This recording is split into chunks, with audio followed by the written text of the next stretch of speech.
দুই বন্ধুর খুব ভাব, দুকুকুরুনি আর সুকুকুরুনি। সকাল হলে তারা কাজে বেরোয় আর সন্ধে হলে ফেরে।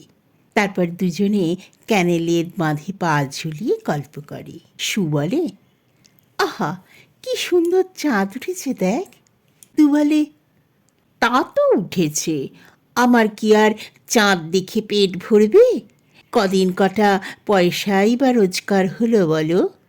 সু বলে, কাল ঠিক হবে, অনেক অনেক রোজগার করে ফিরবি। তুই বললেই কি হয় রে? হয় না। হয় রে, কাল বেরোবার সময় ভাববি আজ আমার সুখের দিন, আজ অনেক উপায় করে ফিরব, নিশ্চয়ই ফিরব। দু তখন সন্দেহের চোখে বলল, তারপর যদি না হয়? না হয় নাই হলো, তাতে আর কি লাভ? লাভ তো হলো, তোর মনের ঘরে একটা সদিচ্ছার সংখ্যা বাড়ল। বেড়ে কি লাভ হলো? বাড়তে বাড়তে যখন পাত্র পূর্ণ হয়ে উঠবে তখন অভাব ঘুচে যাবে। পরদিন আবার তারা দুদিকে বেরিয়ে পড়ল। দু গেল উত্তরে, সু গেল দক্ষিণে। দু সারাদিন দুঃখ কুড়িয়ে ফিরল। অন্যদিকে সু কাজের ফাঁকে ফাঁকে গাছের তলায় বসল, নদীর হাওয়া খেল, কান পেতে পাখির গান শুনল, আকাশ দেখল। আর সেই হতভাগ্য মানুষ যার বেদনার কথা কেউ কখনো শোনে না, তার কষ্টে ভাগ বসিয়ে হৃষ্টচিত্তে বাড়ি ফিরল। একদিন সু গেল দুয়ের বাড়ি। দুয়ের বাড়িঘর খুবই অগোছালো, যত্রতত্র ইঁটো বাসন কোসন, ময়লা জামা কাপড় ছড়ানো।